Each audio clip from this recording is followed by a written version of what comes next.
teme Jacobo a su Dios en vano? De Víctor Hernández. Jacobo es hijo de Mateo, un brujo que recibe a los creyentes en su casa y que por las noches habla en secreto con un mulo al que Jacobo tiene que alimentar. Pero Jacobo los escucha y Jacobo sabe lo que tiene que hacer. Mateo. Mateo tenía un macho, una abominación, un ser que era el fruto de dos especies diferentes, una yegua y un burro. Mateo recibía a personas en su casa a las que sobaba cuando tenían dolencias en los huesos, a las que les recetaba hierbas desconocidas para que sanaran de los adentros, a las que les decía qué animales ofrecerles a los seres de nombres que solo él podía pronunciar para que obtuvieran lo que quisieran de otras personas. Caprichos, dinero, amor, dolor. Y Mateo platicaba con el macho por las noches, cuando creía que nadie lo veía, cuando la fila afuera de su casa se terminaba y los creyentes se iban a casa con sus ungüentos, con sus infusiones, con sus amarres. Mateo salía al corral detrás de su casucha y hablaba con el macho, y el macho hablaba con él. El macho contestaba cuando sabía que nadie los vería, cuando sabía que nadie más que Mateo escucharía. Pero Jacobo los veía y Jacobo los escuchaba. ¿Por qué quieres ir con nosotros al estudio, Jacobo?, le preguntó Aureliano al joven. Porque mi papá es malo, porque no quiero ser como él, respondió. Y eso fue suficiente. Omar y Jacobo iban juntos en la secundaria y no pasó mucho tiempo para que Jacobo le confiara a su único amigo el deseo de tener una educación espiritual convencional. Son muy estrictos, había advertido Omar, y la verdad no sé si puedas ir tú solo. A donde voy con mis papás siempre van familias enteras. ¿Le puedes preguntar a tu papá si puedo ir con ustedes? Y eso fue suficiente. Al siguiente domingo fueron todos juntos al estudio, como lo llamaban. No era un templo como tal. Ellos lo llamaban Salón del Reino y por estudio se referían al estudio de la Biblia, no al lugar en sí, el cual no era más que un bodegón en el patio lateral de la casa del hermano Josué, que a su vez era quien dirigía esa congregación. Y leyeron la Biblia. Y luego salieron a la calle a predicar lo que acababan de leer, casa por casa, esperando que la gente abriera para entregarles el atalaya, haciendo como que no habían visto que los ocupantes se asomaban por la ventana para, luego de sisear, esconderse torpemente para hacer como que no había nadie. Muy pocos abrían la puerta, muy pocos escuchaban, pero nada de eso importaba. Jacobo sabía que estaban haciendo algo bueno y gustoso seguía a la familia que todos los domingos lo adoptaba para ir de casa en casa compartiendo la palabra de Jehová Dios. Por las tardes regresaba a su casa. Por las tardes tenía que ayudarle a su papá y a su hermana Cecilia a organizar la fila, a limpiar el cuarto de las consultas, a separar y ordenar las hierbas y ungüentos, y hacer la cosa que a sus 12 años más miedo le provocaba en el mundo entero: alimentar al macho. El macho comía por las tardes, cuando el sol empezaba a bajar. Jacobo le preparaba una mezcla de alfalfa con sorgo y trigo a la que había que agregarle un poco de agua para que no estuviera seca y, si papá se lo pedía, miel de abeja. La mezcla se hacía en la misma cubeta de madera gruesa y curtida en la que el macho comía. Y el macho miraba a Jacobo a los ojos cuando lo alimentaba. Y Jacobo sabía que el macho lo estaba vigilando, los ojos saltados, oscuros y sin fondo del macho, lo veían hasta muy adentro. Yo sé que me escuchas por las noches, Jacobo. Yo sé que sabes. Le decían a Jacobo esos abismos de ojos sin tener que decirle nada. Y Jacobo se moría de miedo. Y su familia buena de los domingos estaba muy lejos para poder hacer algo. Jacobo le dejaba la cubeta con comida en el suelo y corría hasta la casa, sintiendo los ojos del macho en donde nace el pelo de la nuca. Yo sé que sabes, Jacobo. ¿Dónde estuviste toda la mañana, Jacobo?, le preguntó Mateo un buen día. En casa de Omar, papá, jugando videojuegos. ¿Y para eso te fuiste tan bañadito? No había respuesta que bastara, pero no fue necesaria. Nada más que no se te pase llegar a tiempo para ayudarle a tu hermana a recoger aquí y alimentar a los animales. Y eso fue suficiente. Papá nunca salía a la calle. Papá nunca se iba a enterar que su hijo estudiaba la Biblia los domingos en el salón del reino que comandaba el hermano Josué. Lejos de él y de su hermana, papá nunca se iba a enterar que su hijo, luego de estudiar la Biblia, salía a la calle a predicar la palabra de Jehová de la mano de otra familia como si fuera la suya. Yo sé que sabes, Jacobo. Entre semana, todo era igual. Llegar de la escuela, terminar sus tareas, ayudarle a Cecilia a recoger la mesa después de comer y limpiar todo para cuando empezaran a llegar los pacientes, los creyentes, los miembros de la congregación malsana que comandaba su papá, como le había dicho el hermano Josué una vez. En ocasiones Cecilia y Jacobo preparaban los medios que su papá les daba a sus pacientes para cumplir sus deseos. Lo más sencillo era atar ramas secas con listones de colores. Pero había ocasiones en que se debían hervir mezclas de polvos, plantas y animales. Había ocasiones en las que había que llenar frascos con tierra, excremento y carne o flujos humanos. Había ocasiones en que había que ir a la parte menos frecuentada del mercado a comprar velas y colibríes vivos para luego abrirlos por el centro, eviscerarlos y rellenarlos con uñas y vello púbico. Las sesiones se llevaban a cabo en un cuartijo enseguida de la cocina, separado de esta solo por una tela roja de satín oscuro.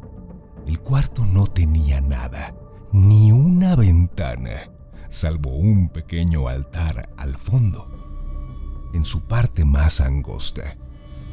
El altar estaba sobre unos cajones de madera gruesa y ennegrecida por el sebo que chorreaba de las velas y el humo de las limpias. Arriba del altar, entre listones, frascos con líquidos turbios y plantas secas, estaban algunas fotos, pero sobresalía una de Aurora, la mamá de Jacobo y Cecilia.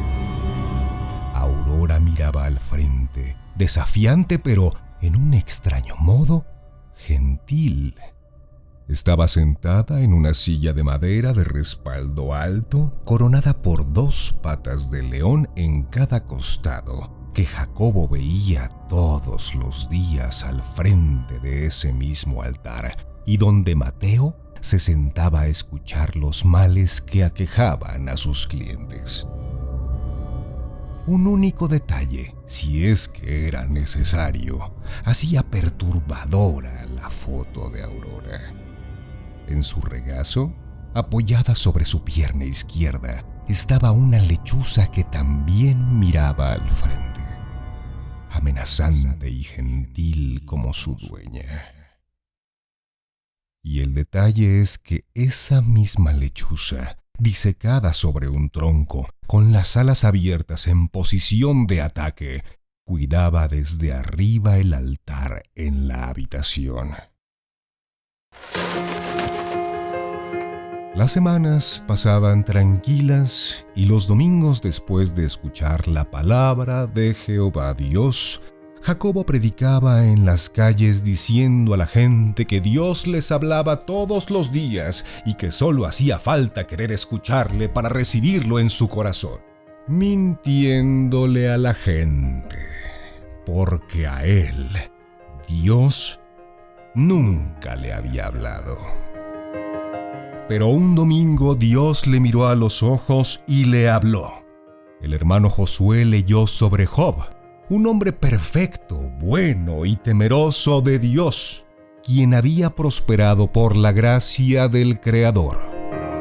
Un buen día, Satanás le dice a Jehová: «Pero extiende ahora tu mano y toca todo lo que tiene, y verás si no blasfema contra ti en tu misma presencia».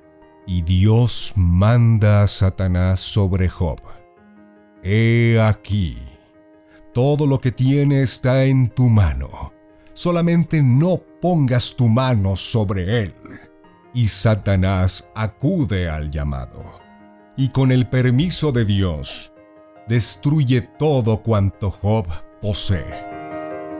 ¿No teme Job a Dios en vano?, preguntó Satanás, tentando a Dios, y Dios nunca quiere perder. Pero Job nunca blasfema. Job nunca reniega de su destino. Job pierde todo, pero jamás pierde a su Dios. Satanás gana, aunque pierda todo, porque nunca tuvo nada. Y Jacobo no tenía nada más que a su Dios. En el salón del reino, Jacobo le había pedido con todas sus fuerzas a Dios que le hablara, y Dios le había hablado. Ese domingo, Jacobo llegó a su casa y limpió la mesa después de comer. Preparó el cuartijo de las consultas e hizo los ataditos de ramas que le pidió su papá. La fila de creyentes amainó con el caer de la tarde y Cecilia se disculpó porque tenía un compromiso y se fue. Jacobo se quedó solo para limpiar el negocio mientras papá se daba una larga ducha.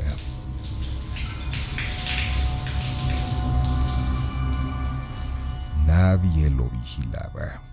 Nadie vio cómo Jacobo tomó un punzón de la caja oxidada de herramientas que guardaba su papá bajo el lavabo de la cocina y se lo escondió en la bolsa trasera del pantalón. Nadie vio cómo Jacobo preparó la cubeta del macho con la comida: alfalfa, sorgo, trigo y miel. ¿Hoy no te quedas a jugar?, le había preguntado Berta, la mamá de Omar, hacía apenas unas horas. Les preparé palomitas. Muchas gracias, señora, pero tengo que llegar a la casa porque mi hermana va a salir. Bueno, que Dios te bendiga, hijo. Hijo. Jacobo no recordaba que una mujer le hubiera llamado hijo en toda su vida. Salió al corral cargando la cubeta de madera. Dentro de la casa se escuchaba la regadera y por la ventanita del baño que daba al corral se veía la luz encendida y el vapor condensado que se acumulaba en el cristal. El macho lo vio venir.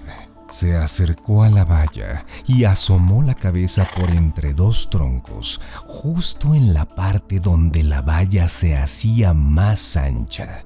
El ambiente olía a campo, a pesar de estar dentro de una colonia relativamente cerca de la ciudad. Las calles eran anchas y terrosas y la gente alrededor tenía grandes extensiones de terreno con animales de granja. El aire olía a excremento de vaca, a leche recién ordeñada, a polvo, a calor de abril. Jacobo cargaba la cubeta por la larga asa metálica de alambre grueso y brilloso por el uso. La puso frente al macho y se agachó para mirarlo de frente. El macho lo miró con sus ojos de cueva, juzgándolo. Se miraron uno al otro. Yo sé que sabes. Lo sé. El macho esperó. Luego agachó el hocico y lo metió dentro de la cubeta al momento justo en que Jacobo levantaba el asa metálica y se la pasaba hasta la nuca, haciéndole un repentino bozal de madera. Antes de que el macho, desconcertado, pudiera echarse para atrás, Jacobo pisó la cubeta y su pie resbaló dentro, enseguida del hocico del animal, que no pudo incorporarse, y bajó la cabeza, forzado por el peso de Jacobo, quien para ese momento ya había sacado el punzón de la bolsa trasera de su pantalón. Lo apuntó al ojo derecho del macho y en un solo movimiento, con ambas manos, lo hundió limpiamente en él. El ojo se reventó como una uva y sus jugos salpicaron las manos y antebrazos de Jacobo. El punzón fue suficiente. El macho gimió como nunca antes Jacobo lo había escuchado gemir. Dentro de la casa se escuchó un golpe y trastes que cayeron al piso, pero Jacobo no podía voltear, no debía voltear. Era demasiado tarde para detenerse. Jacobo mantuvo el pie dentro de la cubeta para evitar que el macho levantara la cabeza y con toda la fuerza de su peso hundió más el punzón en el abismo negro y profundo que dejó de juzgarlo y que ahora le salpicaba el rostro de sangre y viscosidades. El macho gritaba e intentaba moverse hacia los lados, pero ya no gobernaba todos sus movimientos. El metal había llegado al cerebro. Jacobo escuchó que algo detrás de él caía al suelo, pero no estaba seguro. No podía distraerse. No podía voltear ahora. Los movimientos del macho ya no eran coordinados. Sus patadas eran viles espasmos. La sangre empezó a llenar la cubeta y el olor de la miel con los granos se tornó ácido y metálico. El macho bufaba y poco a poco cedía sobre su cabeza. Jacobo tenía el rostro y los brazos llenos de sangre y el pie hundido en la cubeta. El macho empezó a manar sangre por la nariz y a cada bufido una brisa rojiza y tibia, iluminada por la última luz del atardecer, llegaba hasta los ojos de Jacobo, que también resoplaba como si hubiera corrido un maratón. Las uñas de sus manos se le clavaban en las muñecas, pero no podía saberse cuándo empezaba su sangre y cuándo terminaba la del macho. Las patas delanteras del macho se endurecieron un momento, como temblando, como anunciando, como negando todo lo que estaba pasando.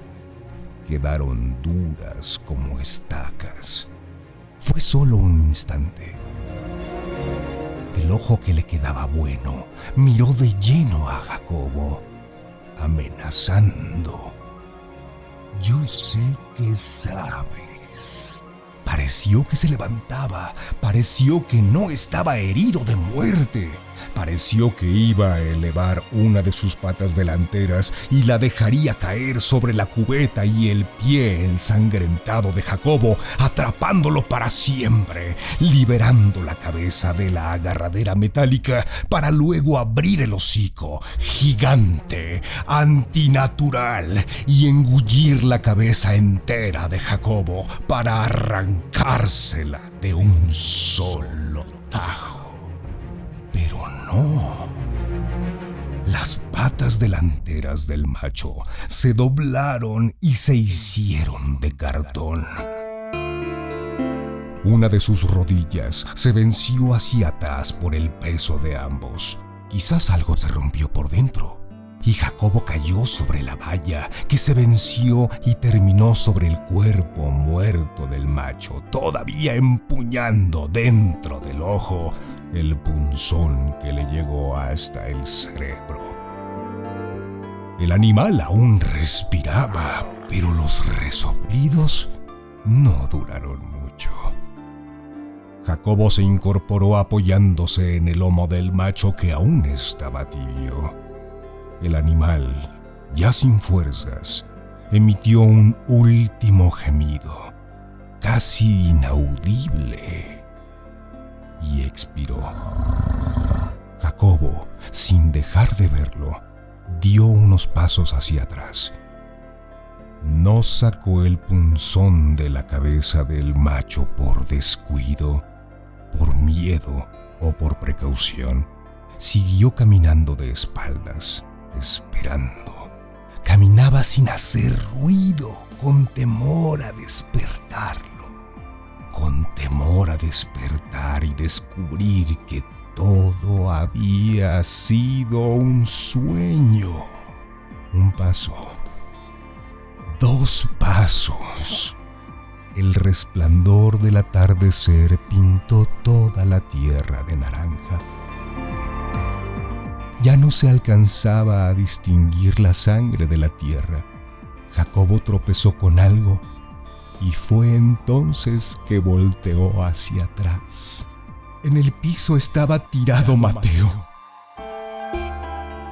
Boca abajo, desnudo, con gotas de agua y restos de jabón por toda la espalda, con una mueca en rictus horrible, las manos tensadas y contraídas, una a un costado de su propio cuerpo, la otra como queriendo cubrirse la cabeza, queriendo alcanzar su ojo derecho. Mateo estaba muerto sobre la tierra naranja del atardecer, con sus ojos negros, desorbitados y congelados para siempre en el dolor y el miedo, mirando a la nada. Jacobo lo miró directo a los ojos. Yo sé que sabes. Uno de ellos estaba seco, apagado, como marchito desde dentro, como la envoltura de un dulce podrido que alguien olvidó por años en el fondo de la alacena. Y Jacobo supo, y eso fue suficiente. Una ambulancia se llevó el cuerpo de Mateo y lo regresó al día siguiente para que lo velaran en el cuartito de las consultas, bajo la lechuza y la foto de su madre. Murió igualito que Aurorita, del corazón, aventuró una vecina. Pero por lo menos ella murió mientras dormía. Tú eras un bebé y no te acuerdas. Pero ella era muy buena en lo que hacía. Yo digo que hasta más buena que tu papá. Me curó la gota y me consiguió marido. Al día siguiente cremaron a Mateo. Sus cenizas regresaron en una bolsa gruesa de plástico transparente y opaco como su ojo muerto, en una cajita cuadrada de cartón. Jacobo no sabía qué hacer con ellas y cerca del atardecer salió al patio para esparcirlas sobre la fosa séptica donde habían aventado al macho, y él y su hermana le habían echado cal. «Para que sigan platicando», pensó, mientras se disponía a abrir la bolsa y esparcir las cenizas de su padre sobre el cadáver del mulo y la mierda donde éste descansaba. Un alboroto en el gallinero lo detuvo. Giró rápido y corrió hacia él. Dentro del gallinero había un coyote mediano devorando una de las gallinas, mientras el resto del gallinero volaba en todas direcciones queriendo escapar de compartir la misma suerte. Era difícil ubicar al asesino, ya que el alboroto y la penumbra nublaban toda la visión. Jacobo dejó caer la bolsa con las cenizas de Mateo en el piso del corral y tomó un viejo bate de béisbol que descansaba sobre la pared del gallinero. Abrió la puerta de madera y malla y entró. Algunas gallinas volaron despavoridas. El coyote miró a Jacobo a los ojos y sin soltar a su presa gruñó. Jacobo blandió el bate y a punto estaba de descargarlo cuando el coyote soltó a la gallina para lanzarse con todo sobre Jacobo. Demasiado tarde. El bate bajó rápido y le partió el cráneo, salpicando de sangre y sesos las manos de Jacobo. El gruñido del ataque se interrumpió de pronto por el chasquido de los huesos y el llanto final del coyote, que cayó al suelo temblando en pequeños estertores que duraron apenas unos segundos. Las gallinas que quedaban dentro seguían volando nerviosas hacia todas partes. Por la puerta abierta había más que escapaban hacia el corral. Jacobo se acercó al coyote aún empuñando el bate y le tocó el hocico con este. Estaba muerto. Tiró el bate y con un pie tocó la panza del cánido. Nada. Se agachó para tomarlo de las patas traseras y llevarlo a la fosa séptica cuando escuchó un chillido a su derecha, entre la oscuridad de las rejas donde estaban los nidos de las gallinas. Tomó el bate con rapidez y lo empuñó en defensa hacia donde provenía el ruido. El chillido se escuchó de nuevo y por fin lo pudo ver. Un cachorro de coyote estaba escondido entre los nidos de las gallinas, asustado y atrapado, mirando fijo al humano que acababa de partirle el cráneo a su mamá. El cachorro era demasiado pequeño para representar una amenaza. Jacobo bajó el bate y lo llamó. El cachorro gruñó y lloró. Jacobo se sentó cruzado de piernas y lo llamó de nuevo. El animal emitió un leve chillido, casi tímido, como preguntando. Ambos se miraban a los ojos.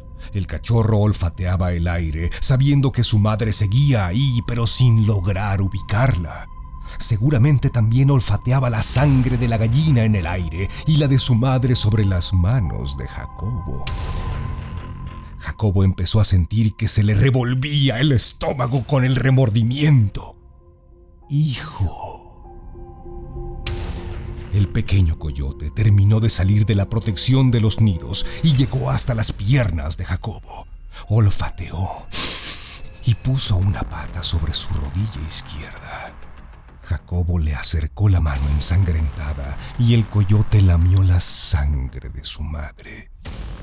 Luego, con cuidado pasó su otra mano sobre el lomo del animal, que al principio intentó replegarse, pero sin dejar de lamer la sangre, se dejó acariciar.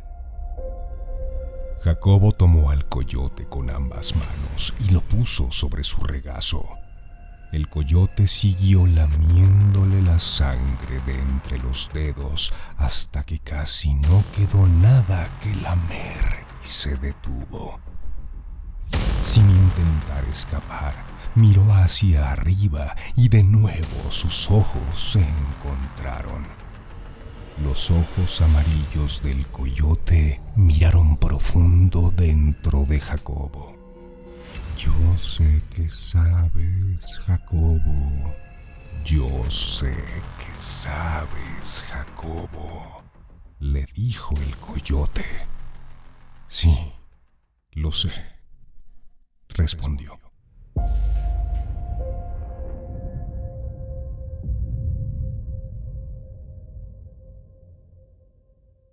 No teme Jacobo a su Dios en vano.